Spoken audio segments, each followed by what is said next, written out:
Viewers, आज हम कक्षा 9वीं के अर्धवार्षिक परीक्षा के लिए इतिहास विषय के महत्वपूर्ण ऑब्जेक्टिव क्वेश्चंस को देखने वाले हैं।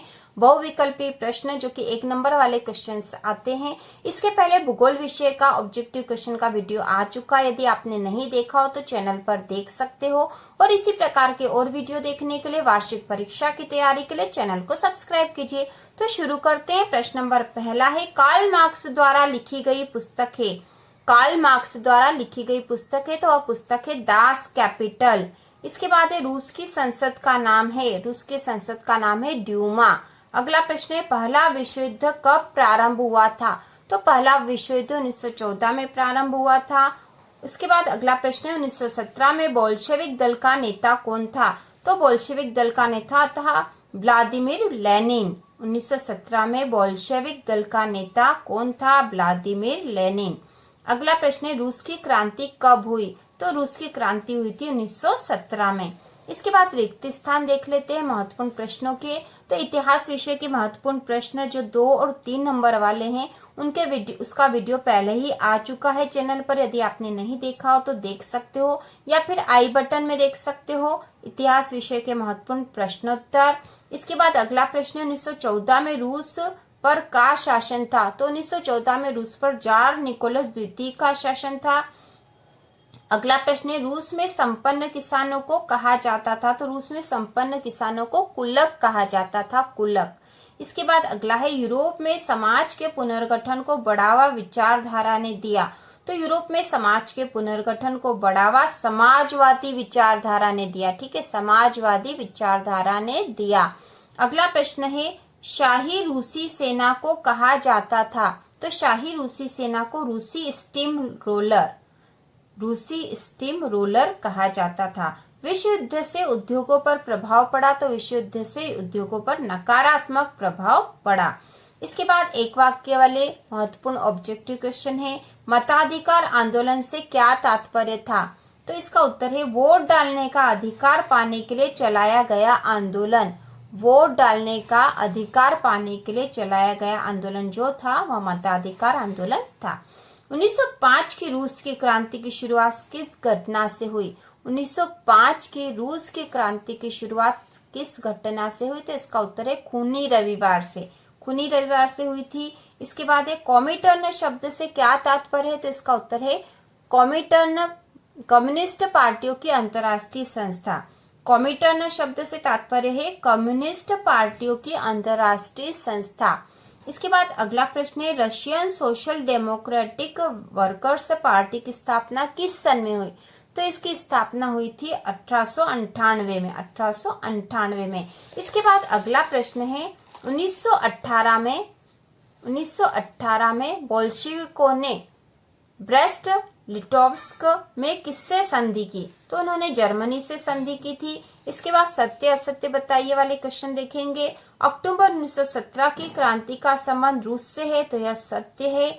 अप्रैल थीसिस नामक सिद्धांत लेनिन की देन है? तो यह भी सत्य है। इसके बाद अगला प्रश्न है, जो निजी संपत्ति या पूंजीपतियों का समर्थन करते हैं वो समाजवादी कहलाते हैं? तो यह असत्य है। ठीक है, असत्य है। इसके बाद अगला है, 1917 ईस्वी के पूर्व रूस का जार निकोलस द्वितीय का शासन था? तो यह सत्य है। 1917 के पूर्व रूस पर जार निकोलस द्वितीय का शासन था, तो यह सत्य है। 1917 ईस्वी की रूसी क्रांति का तात्कालिक कारण प्रथम विश्व युद्ध में रूस की पराजय था? तो यह भी सत्य है। इसके बाद अगला है, पेरिस कम्युनिट की स्थापना सन 1817 में हुई थी? तो यह सत्य है। इसके बाद जोड़ी बनाने वाला क्वेश्चन हम देख लेते हैं। रूसी संसद, तो रूसी संसद को ड्यूमा कहते हैं। रूसी क्रांति का आरंभ पेट्रोग्राद से हुआ। इसके बाद है, बोल्शेविक दल का नेता? तो बोल्शेविक दल का नेता था लेनिन।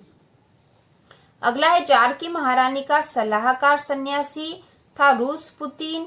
इसके बाद है, रूस का शासक जार निकोलस द्वितीय। इसके बाद अध्याय जो 3 है उसके महत्वपूर्ण ऑब्जेक्टिव क्वेश्चन हम देख लेते हैं। हिटलर इस देश को विश्व का शक्तिशाली देश बनाना चाहता? तो हिटलर, इसका उत्तर है जर्मनी को। हिटलर जर्मनी को विश्व का शक्तिशाली देश बनाना चाहता था। द्वितीय विश्व युद्ध कब प्रारंभ हुआ? तो द्वितीय विश्व युद्ध 1939 में प्रारंभ हुआ था। मित्र राष्ट्र में शामिल नहीं था? तो मित्र राष्ट्र में जापान शामिल नहीं था। इसके बाद अगला है वर्साई की संधि किस सन में हुई, तो वर्साई की संधि 1919 में हुई। ठीक है, 1919 में। यदि आपके पास इतिहास विषय के प्रश्नोत्तर उपलब्ध नहीं है तो आप चैनल पर देख सकते हो। कक्षा 9वीं के सामाजिक विज्ञान वाली जो प्लेलिस्ट है उसमें कक्षा 9वीं के सामाजिक विज्ञान के सभी विषयों के प्रश्नोत्तर उपलब्ध है। इसके बाद आगे है वॉल स्ट्रीट एक्सचेंज किस देश में स्थित है, तो वॉल स्ट्रीट एक्सचेंज अमेरिका में स्थित है, अमेरिका में। इसके बाद हम ऑब्जेक्टिव क्वेश्चन में रिक्त स्थान देखने वाले हैं।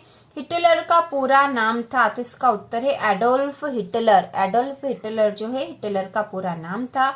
इसके बाद द्वितीय विश्व युद्ध मित्र राष्ट्र और राष्ट्र के बीच हुआ था, तो द्वितीय विश्व युद्ध मित्र राष्ट्र और धुरी राष्ट्र के बीच हुआ था।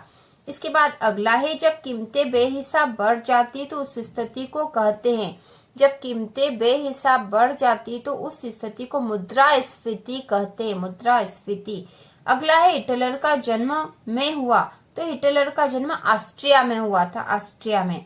अगला प्रश्न है प्रसिद्ध विशेषाधिकार अधिनियम को लागू किया गया, तो प्रसिद्ध विशेषाधिकार अधिनियम 3 मार्च 1933 ईस्वी को लागू किया गया था। इसके बाद अगला प्रश्न है एक शब्द या एक वाक्य में उत्तर दीजिए।